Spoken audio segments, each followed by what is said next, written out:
touch, I could with just one touch, I could feel my body giving.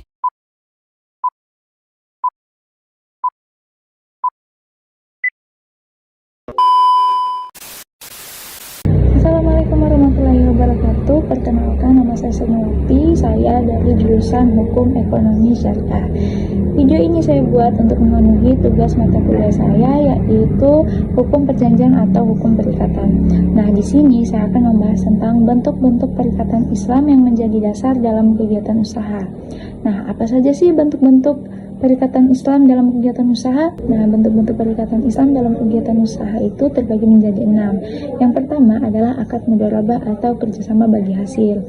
Akad mudharabah adalah bentuk kerjasama di mana si pemilik modal memberikan modalnya kepada si pengelola dan keuntungannya akan dibagi sesuai kesepakatan dan juga kerugiannya akan ditanggung oleh si pemilik modal selama kerugian itu bukan dari kelalaian si pengelola. Contohnya, si A memberikan modal kepada si B untuk dikelola.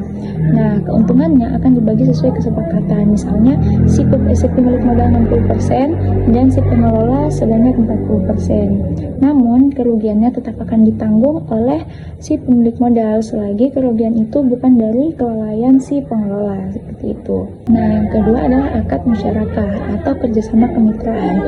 Akad ini adalah bentuk perikatan di mana terdapat dua atau lebih pemilik modal yang sama-sama berkontribusi memberikan modalnya dan sama-sama mengelola usaha tersebut. Apabila ada keuntungan, maka keuntungan itu akan dibagi rata dan kerugian juga akan dibagi rata. Misalnya, contohnya, si A menanamkan modal pertama sebesar 5 juta dan si B menanamkan modal kedua sebesar 5 juta. Maka apabila ada keuntungannya, mereka akan bagi dua, dan apabila ada kerugian, maka kerugian itu juga akan dibagi dua. Seperti itu.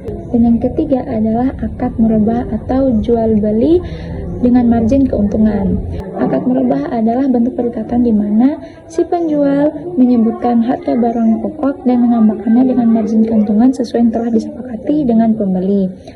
Contohnya, ketika Bank Syariah membeli motor seharga 17 juta dan menjualnya kepada nasabah seharga 20 juta, berarti margin keuntungannya adalah 3 juta. Namun nasabah itu akan membelinya dengan cara dia menyicil seperti itu. Nah, yang keempat adalah akad ijarah atau sewa menyewa. Akad ijarah atau sewa menyewa adalah bentuk perikatan pemanfaatan barang atau jasa dengan imbalan. Contohnya, ketika si A meminjam mobil kepada si B dengan imbalannya itu misalnya 3 juta per bulan, seperti itu. Dan yang kelima adalah akad kad. Nah, akad kad ini adalah bentuk perikatan di mana pinjaman tanpa imbalan. Contohnya, ketika si A meminjam uang senilai 1 juta kepada si B, maka yang akan dia kembalikan nanti adalah senilai 1 juta juga. Nah, akad ini bertujuan untuk tolong-menolong atau tabaru.